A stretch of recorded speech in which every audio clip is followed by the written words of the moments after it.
did a video earlier speaking about the highly ambitious ideas of Speaker of the House Mike Johnson, and that he wants to cut 75% of government agencies. And I had a MAGA supporter on that video leave a comment that said, well, I just don't understand. I'm talking about things I don't know about. They're just going to, transfer it to other departments, or they're going to do this, or they're going to do that. They're not going away. They're just cutting the waste. Well, a couple things wrong with that. One, there's a lot of things they just want to end. If you listen to how they talk, they just want to end certain things. Eliminate all funding. For example, they want to eliminate all funding for PBS. And that's not moving it to another department, that's just gone. They want to force workers to come back instead of working remote, where they were actually more productive and they could get a wider range of more qualified candidates. They want to force them to come back into the office. And if they don't live close to wherever that office is, oh well. But as far as getting rid of these departments, part of it is for the things they do keep and they just move around, the confusion is the point.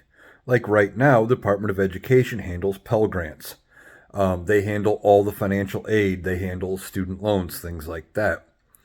And it was suggested that the Department of the Treasury could oversee that instead of the Department of Education. Okay, kind of makes sense. Treasury deals with money.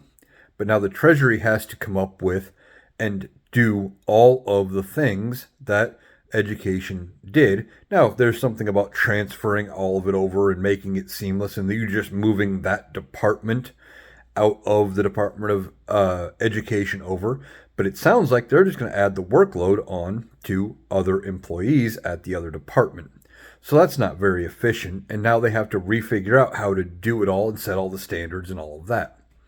Plus, with the added confusion now of where to even go to get your information and how it all works, there are going to be people who will not access those benefits. If you don't know where to go to receive the benefit, odds are you're not going to take advantage. And in part, that is what they're trying to do. They want all of the confusion. They don't want people to take advantage. So that way, when the numbers are down and it's under a different department, oh, well, see, last year we had way fewer people applying for federal aid and applying for Pell Grants, things like that. So we don't need to give them as much money. So then they can start cutting back on financial aid that way and say, well, we don't need that much. Clearly, it was just being wasted at the Department of Education. It's not about actually saving money. It's about the appearance of saving money. The confusion is the point in order to make things look a certain way on paper. Now, do I think they're going to get any of this done? Probably not. I think they overplayed their hand.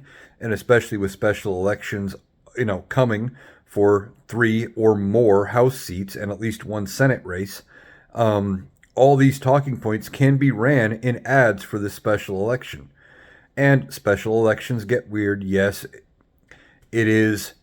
A lot of them are coming from safe Republican areas, but because there's no incumbent, things like that, it changes things a little bit. And if they can play their cards right, there is a chance the Democrats can, influence or even win these special elections. So for them saying we don't understand, no, I understand completely. The chaos and the confusion and eliminating things, that is entirely the point, but they overplayed their hand.